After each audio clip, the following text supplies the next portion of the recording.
সুপ্রিয় শিক্ষার্থীবৃন্দ, আসসালামু আলাইকুম। আশা করি ভালো আছেন। আমি আপনাদের সাথে আছি সারওয়ার জামান। B.Sc ইঞ্জিনিয়ারিং সাবজেক্ট ফিজিক্সের ধারাবাহিক লেকচারে আপনাকে স্বাগতম। আজকে আমি লেকচার 19 নিয়ে আপনাদের সামনে উপস্থিত হয়েছি। প্রিভিয়াস লেকচার 18-এ বলা হয়েছিল যে আমরা ক্যাপাসিট্যান্স নির্ণয় করেছিলাম প্যারালাল প্লেটে অন দ্য ফ্রি স্পেস, মানে এর মধ্যে তখন সেই অবস্থায় কিছু ছিল না, দুইটা প্লেটের মধ্যবর্তীতে অবস্থায় সাধারণ বা ইন জেনারেল ম্যাটার অবস্থান করতেছিল, অর্থাৎ এয়ার বা ভ্যাকুয়াম কল্পনা করে। But this case capacitor with conducting slab বা একটি কন্ডাক্টিং পরিবাহী স্ল্যাব মধ্যখানে আমরা বার করব। তাহলে লক্ষ্য করুন, দুইটি প্লেটের মধ্যে আমরা একটি স্ল্যাব ব্যবহার করব, যে স্ল্যাবটি হলো কন্ডাক্টর, অর্থাৎ যার মধ্য দিয়ে বিদ্যুৎ বা তড়িৎ ফ্লো হয়, প্রবাহিত হয়, তাকেই কি বলে? কন্ডাক্টর বলে। তো এখানে একটি স্ল্যাব ব্যবহার করা হবে যার মধ্য দিয়ে মূলত বিদ্যুৎ পাস করা হয়। তো এখন আমরা দুইটা প্লেট নিলাম, দুইটা প্লেটের ক্ষেত্রফল এ একই ক্ষেত্রফল বিশিষ্ট প্রস্থচ্ছেদ বিশিষ্ট দুইটি প্লেট 1 and 2 নিলাম। দুইটি প্লেটের মধ্যবর্তী দূরত্ব d এবং যদি প্রথম প্লেটে পজিটিভ চার্জ দেওয়া হয়, তাহলে পজিটিভ চার্জ এই প্লেটের সারাউন্ডিংয়ে বাইরের আউটার সারফেসে ইউনিফর্মলি ডিস্ট্রিবিউটেড অবস্থায় থাকবে বা লিনিয়ার অবস্থায় ডিস্ট্রিবিউটেড, সমভাবে বন্টনকৃত অবস্থায় থাকবে। এখন এই প্লেট থেকে এই স্ল্যাবের কাছাকাছি ইলেকট্রনগুলোকে কি ইলেকট্রন নেগেটিভ চার্জগুলোকে আকর্ষণ করবে, কারণ এটা পজিটিভ চার্জজনিত প্লেটটা ডিস্ট্রিবিউটেড অবস্থায় আছে। অবশ্যই চাইবে যে কন্ডাক্টর স্ল্যাবের যে নেগেটিভ ইলেকট্রনগুলো আছে, পরমাণুতে থাকা নেগেটিভ ইলেকট্রনগুলো আছে, সেগুলোকে কি আকর্ষণ করতে চাইবে। তাই এগুলো এই প্লেটের নেগেটিভ ইলেকট্রনগুলো এর কাছাকাছি অবস্থান করবে, ঠিক আছে। অন্যদিকে নেগেটিভ প্লেটে যখন নেগেটিভ চার্জ দেওয়া হয়, তখন সেগুলো ইউনিফর্মলি ডিস্ট্রিবিউটেড অবস্থায় থাকে তার সারাউন্ডিংয়ে বা আশেপাশে। তাহলে নেগেটিভ প্লেটের যে নেগেটিভ চার্জ, এগুলো জেনারেলি চাইবে কন্ডাক্টিং স্ল্যাবের পজিটিভ ইলেকট্রন বা আয়নগুলোকে আকর্ষণ করতে। তাই কন্ডাক্টিং প্লেটের বা স্ল্যাবের পজিটিভ আয়নগুলা এই দিকে ইউনিফর্মলি ডিস্ট্রিবিউটেড অবস্থায় থাকবে বা লিনিয়ার ডিস্ট্রিবিউটেড অবস্থায় থাকবে। এখন এই কন্ডাক্টিং স্ল্যাবের মধ্যবর্তী ডিস্টেন্সকে টি দ্বারা কাউন্ট করা হলো। কি দ্বারা? স্মল টি দ্বারা। এখন লক্ষ্য করেন যে এখানে ইলেকট্রিক ফিল্ডের মান 0 হয়ে গেছে। কেন? এর মধ্যে ইলেকট্রিক ফিল্ড ইন্টেন্সিটি পাস করতে পারছে না। কেন? এটা আবার কেমন কথা? আসলে পজিটিভ চার্জগুলা নেগেটিভ চার্জগুলোকে আকর্ষণ করার কারণে আপাতত ইলেকট্রিক ফিল্ড ইন্টেন্সিটিকে আমরা গ্রহণ করতেছি না। লক্ষ্য করেন, এবার আমরা এখন ক্যাপাসিট্যান্স নির্ণয়ের মূল ফরম্যাটে চলে যাই। যদি আমাদের এই প্রশ্ন আসে, আমরা কোথায় থেকে লেখা শুরু করব? লক্ষ্য করি, the capacitance of a parallel plate capacitor of plate area A. দুইটি প্যারালেল মানে সমান্তরাল ক্যাপাসিটর প্লেটের ক্যাপাসিট্যান্স নির্ণয় করব। প্লেটের এরিয়াকে এ দ্বারা ডিনোট করা হয়েছে অ্যান্ড প্লেট সেপারেশন ডি, দুইটি প্লেটের মধ্যবর্তী দূরত্ব স্মল ডি। এখন আমরা জানি যে প্লেট যখন সেপারেশন ডি অবস্থায় এবং মধ্য যখন এয়ার, মনে করেন এই স্ল্যাবটা নেই, তখন সে অবস্থায় বিটুইনে মধ্যবর্তী অবস্থায় যে আমরা ক্যাপাসিট্যান্স নির্ণয় করি, সেটা আমরা প্রিভিয়াস লেকচারে অলরেডি বের করেছিলাম এ এপসিলন নট বাই ডি। তো এটা আমরা আগের সমীকরণ বা আগের লেকচার থেকে জানি, তাই একে 1 নম্বর সমীকরণ ধরলাম। এবার সাপোজ প্লাস মাইনাস কিউ, আর কিউ হলো charge, are the changes on the capacitor plate. দুই ক্যাপাসিটর প্লেটের মধ্যে আমরা যখন চার্জের পরিবর্তন করে থাকি তখন লেট ধরি এ কন্ডাক্টিং স্ল্যাব অফ থিকনেস টি। এই কন্ডাক্টিং স্ল্যাবের যে পুরুত্ব সেটা এই যে ডি হলো দুইটা প্লেটের যে ডিস্ট্যান্স তার চাইতে কি হবে, অবশ্যই ছোট হতে হবে, আরও চিকন হতে হবে, না হলে তো মধ্য বিটুইনে দুই প্লেটের মধ্যে অবস্থান করানো যাবে না, তাই না? দুই প্লেটের যে দূরত্ব তার চাইতে অবশ্যই কি চিকন কোনো স্ল্যাব বসাতে হবে, তাহলেই তো স্ল্যাবটা ঢোকানো যাবে বা এর মধ্যে স্থাপন করা যাবে। কিন্তু স্ল্যাব যদি মোটা হয়ে যায় দুই প্লেটের দূরত্ব চাইতে, তাহলে কি মধ্যে স্থাপন করা যাবে? নট পসিবল, তাই না? সো আমরা এটাই বলতে পারি T is less than D, D অপেক্ষা ডিস্টেন্স অপেক্ষা এই স্ল্যাবের ডিস্টেন্স প্লেটের পুরুত্ব ছোট হয়ে থাকে। Is introduced between the plates. তাহলে এটি দ্বারা মূলত এই স্ল্যাবকে ইন্ট্রোডিউস করা হচ্ছে প্লেটের মধ্যে। দ্য নেট ইলেকট্রিক ফিল্ড, অর্থাৎ এই যে ইলেকট্রিক ফিল্ড, নেট মানে কি সমতুল্য বা মোট, electric field inside the conducting slab A zero, অর্থাৎ এই স্ল্যাবের আয়নগুলা পজিটিভ প্লেটের আয়নের দিকে এক ইউনিফর্মলি কাছাকাছি ডিস্ট্রিবিউটেড অবস্থায় চলে যাচ্ছে। নেগেটিভ প্লেটের চার্জ কন্ডাক্টিং স্ল্যাবের পজিটিভ চার্জগুলোকে কাছাকাছি টেনে নিয়ে একত্রিত করে ফেলছে, তাহলে এর মধ্য দিয়ে ইলেকট্রিক ফিল্ডই পাস করবে না। অর্থাৎ যাওয়া আসার ইলেকট্রিক ফিল্ড হতে হলে কি হতো, যখন আমাদের এই স্ল্যাবটা ছিল না, মনে করেন এই স্ল্যাবটা নেই, তখন কি পজিটিভ চার্জ সরাসরি নেগেটিভ চার্জের দিকে ইলেকট্রিক ফিল্ড ইনডিউসড অবস্থায় পাস করত, সঞ্চালিত হতো। বাট আমাদের এই স্ল্যাব বসানোর কারণে পজিটিভ চার্জগুলোকে এই স্ল্যাবের নেগেটিভ আয়নগুলো খেয়ে ফেলতেছে, অন্যদিকে নেগেটিভ চার্জগুলোকে কন্ডাক্টিং স্ল্যাবের পজিটিভ আয়নগুলোকে খেয়ে ফেলতেছে, তাহলে কি ইলেকট্রিক ফিল্ডই যাতায়াত করতে পারছে না। এজন্য তাকে কি বলা হচ্ছে, কন্ডাক্টিং স্ল্যাব ইজ জিরো। কোথায়? ইনসাইডে, অভ্যন্তরে ইলেকট্রিক ফিল্ড ইন্টেন্সিটি জিরো হয়ে যায়। Is that clear? ঠিক আছে, এই যে জিরো। এবার আসি মূল আমরা টপিকসে। The original uniform electric field E naught now exists over a distance. মনে করেন এই যে অরিজিনাল ইউনিফর্ম মূলত ইউনিফর্মলি বা লিনিয়ারলি বা সরলরৈখিকভাবে যখন ইলেকট্রিক ফিল্ড ইন্টেন্সিটি এক্সিস্টস করে over a distance D minus T. লক্ষ্য করেন এই যে ফাঁকা স্থান আছে না, এই ফাঁকা স্থান, তো এই ফাঁকা স্থান আর এই ফাঁকা স্থানের মান কত?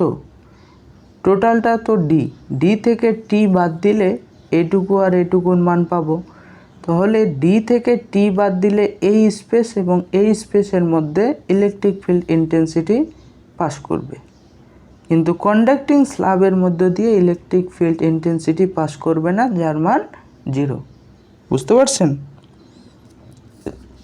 আচ্ছা, তাহলে আমরা বলতে পারি যে এই ফাঁকা স্থানের মধ্যে, চিত্রের দিকে লক্ষ্য করেন, এই যে ফাঁকা স্থান এইটুকুর মধ্যে যে ইলেকট্রিক ফিল্ডের কারণে পটেনশিয়াল ডিফারেন্স বা বিভব পার্থক্য তৈরি হবে সেটা আমরা এখন বের করব।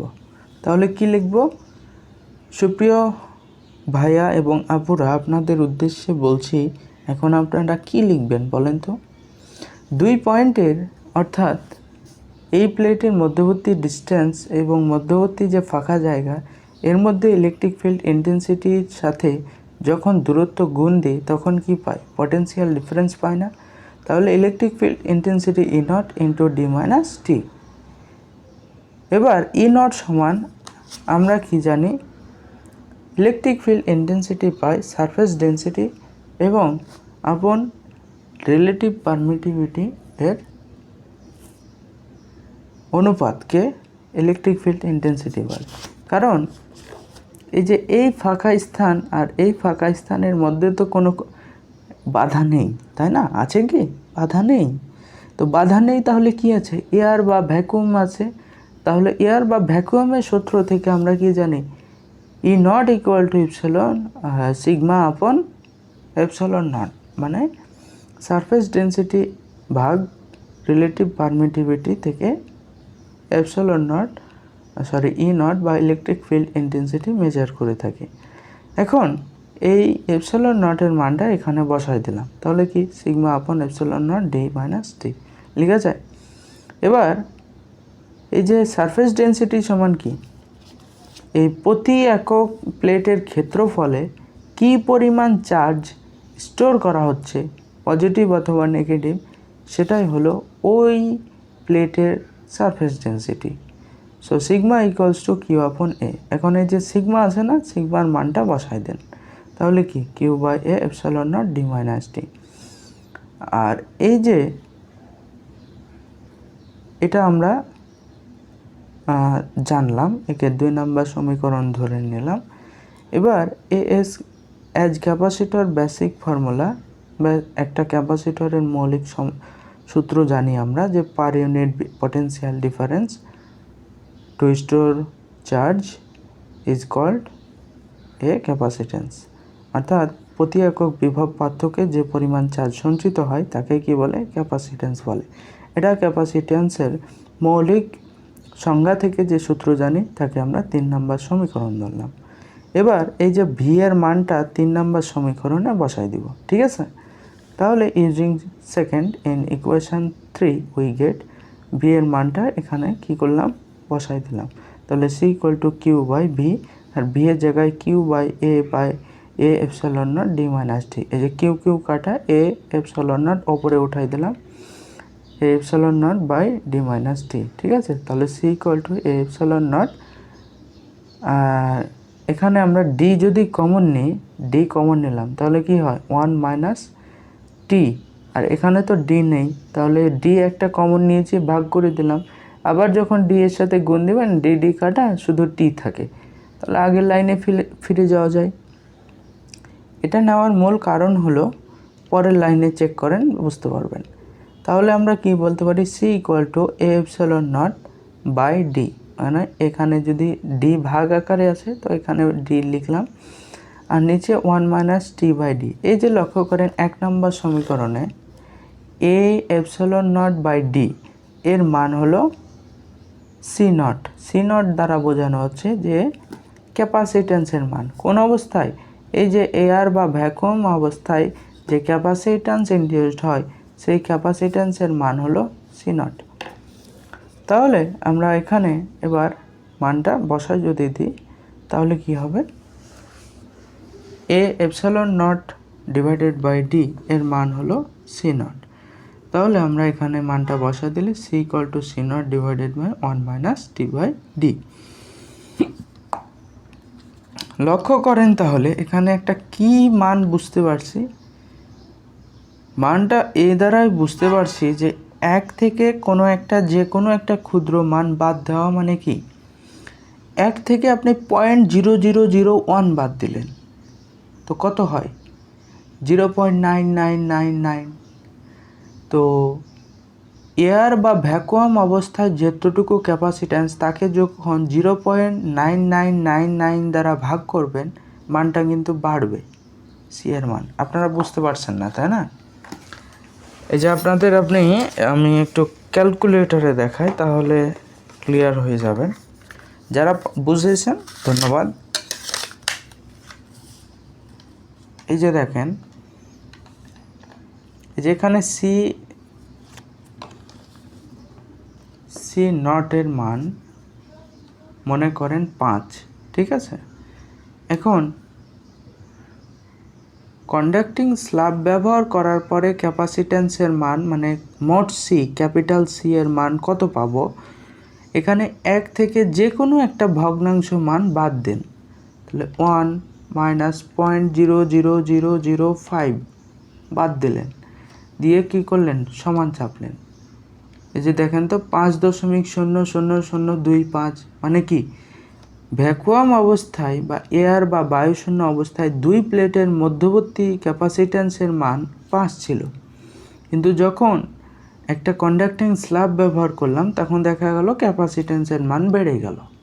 তাহলে আমরা বলতে পারি যে clearly C is greater than C naught. That is, তার মানে capacitance increases on inducting a introducing a conducting slab in between the plates। তাহলে দুই প্লেটের মধ্যবর্তী যখন কন্ডাক্টিং স্ল্যাব ব্যবহার করা হলো তখন ইন্ট্রোডিউস করা হচ্ছে যে ক্যাপাসিট্যান্সের মান বেড়ে যায়, ইনক্রিজ হয়। So we call also t আর ডি সাধারণত যদি সমান হয়, খুব কাছাকাছি, মনে করেন যে এই যে চিত্রতে টি এই কন্ডাক্টিং স্ল্যাবের পুরুত্ব আর দুই প্লেটের ডিস্টেন্স ডি পরস্পর সমান যদি হয়, মানে খুব কাছাকাছি আছে, মনে করেন যে খুব জড়িয়ে জড়িয়ে আছে একটার সাথে আরেকটা, তখন আমরা সমান সমান যদি ধরি তাহলে টি এর জায়গায় ডি বসালাম, ডিডি ক্যান্সেল হয়ে গেলে 1 থেকে 1 - 1 মানে 0, তাহলে কি হয়ে যাবে, ক্যাপাসিট্যান্সের মান ইনফিনিটি হয়ে যাবে। তাহলে এখানে একটু লক্ষ্য করেন, বুঝতে পারলাম যে যদি কোনো কারণে কন্ডাক্টিং যে স্ল্যাব, এই স্ল্যাবের পুরুত্ব বা থিকনেস দুই প্লেটের মধ্যবর্তী ডিস্টেন্স যদি পরস্পর থিকনেসের সমান সমান হয়ে যায় তাহলে ক্যাপাসিট্যান্স ইনফিনিটি হয়ে যাবে। কারণ যে কোনো পার্টিকেলকে 0 দ্বারা ভাগ করলে ফলাফল ইজ ইনফিনিটি হয়ে থাকে। তাহলে যারা নোট করতে চাচ্ছেন স্ক্রিনশট নিয়ে নেন।